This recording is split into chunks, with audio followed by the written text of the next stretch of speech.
Hey YouTubers, this is Old John. Today is February 14th, 2015, Valentine's Day here in the United States. Want to do a quick update on earthquakes, especially affecting the North American Craton. Maybe look at some of the quakes worldwide also. Um, I've got the rings turned on in Earthquake 3D, and I'm showing the earthquakes for the last 7 days, and there's no limit on the intensity, or the magnitude I should say. Um, I'm going to dial it back, but before I do that, just looking here, if you recall, I have outlined on Earthquake 3D the North American Craton, which goes up into Canada, a little bit of Alaska, goes down through Oregon, Washington, California edges, Nevada, down through Texas, then up through the southeast states, Mississippi, Alabama, Georgia, South Carolina, up through Virginia, Pennsylvania, New York, and up the edge of Vermont and up into Canada and eventually up into Greenland, um, and between Greenland and Iceland. There was a very big quake, 6.9, well actually 7.2 we're showing on Earthquake 3D over in the Mid-Atlantic Ridge. This happened just a couple days ago. Is this putting pressure on the Craton? For those people on this side of the Craton, the east, especially the northeast, may want to be watching for pressure being put on the Craton. This 2.7 here in Ohio may or may not have been attributed to that. There have been some quakes down in Mexico also. So let's dial back. First, let's turn off the rings because they kind of clutter up the what's going on. So we'll turn those off. And this is recent, just as I'm talking here. A 3.1 quake happened in Oklahoma. The ones in green are the ones that are just now happening in real time. There have been several quakes, as usual, here in Oklahoma. Those are continuing to go on. They've started to limit fracking because there may be some correlation. If there's any quakes, from what I understand, above 4.0, they shut down the fracking wells momentarily and observe. So anyway, let's dial back and look at how the quakes came about. This was 7 days ago. So let's go 6 days ago. There was a 2.6 here in Washington, and several 3.2, 2.8, 2.6, 3.0, 4.8, which is pretty significant, and 2.9 here in northwest Nevada.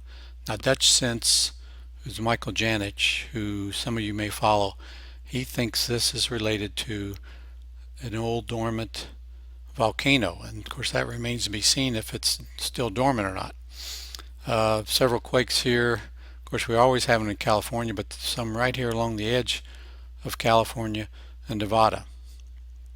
So that's 6 days ago. Let's go to 5 days ago. More quakes in Oklahoma. One popped up here in, let's see, that would be Idaho,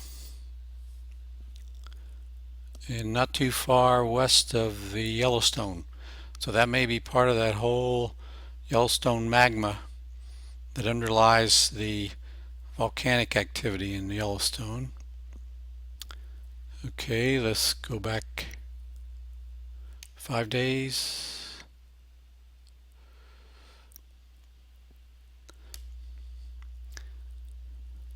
about the same, maybe another additional one here popping up in northwest Nevada.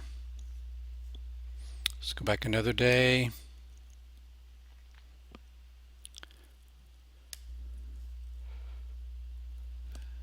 And there's one just about in Yellowstone on the northeast side of Idaho. I would definitely think that's attributed to Yellowstone. And then up in Montana, kind of the central part of Montana, there's a 3.0. There were 2.8 and 2.7 in Nevada and Montana also. Over here we had a 2.7 in southern Ohio. That'd be about Cincinnati, I would say.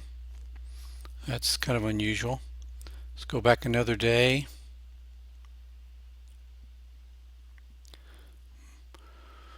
More quakes in Oklahoma. One popped up here in, that'd be Canada, I guess. Pretty far north.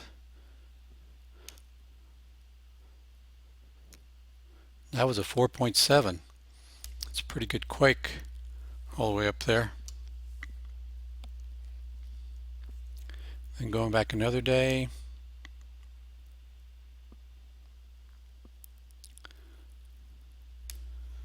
A 2.7 on the New Madrid fault line here, which runs down the Mississippi River between Kentucky, Tennessee, Missouri, Arkansas. It's called Madrid, not Madrid. New Madrid. So more activity. Let's go back. Final day here, and of course additional quakes in Oklahoma. Bunch of them, dozens, which is not uncommon. There's several quakes here in southwest New Mexico. Let's see, when did those pop up? Okay, there was one. Those both basically were 7 days ago. So there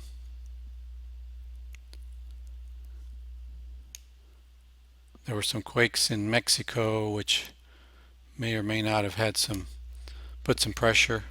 4.7 and 4.4. Let's look at the rings here again. 5.5 here off the coast of Mexico. Are these maybe pushing on the Craton? It's hard to say. Or is the Craton pushing on them? Let's move around a little bit here. The Ring of Fire has seen its typical activity, especially on the southwest side.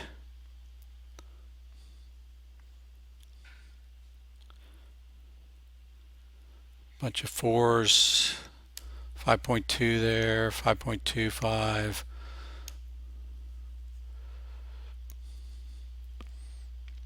Bunch on the northwest side at 6.2 up here. That would be Philippines maybe. Bunch of quakes up here along Japan and so forth. So are these, is this pressure on the west side of the plate? Let's zoom out a little bit. Putting pressure on the Craton? It's hard to say. And you have your typical quakes here in the Mideast.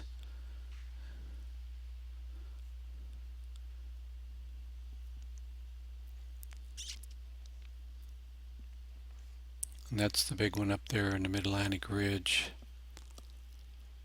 There's some quakes down here in South America. Were they pushing up, causing the quakes in Mexico, or vice versa? Hard to tell. Let's look at the depths of the quakes. This makes them stand out above the earth, and the further out from the earth they are, the deeper they are. And generally the deeper quakes are, the less effect they have on the surface. So these on the southwest side of the Ring of Fire are pretty deep. Some of them, there are some shallower ones though.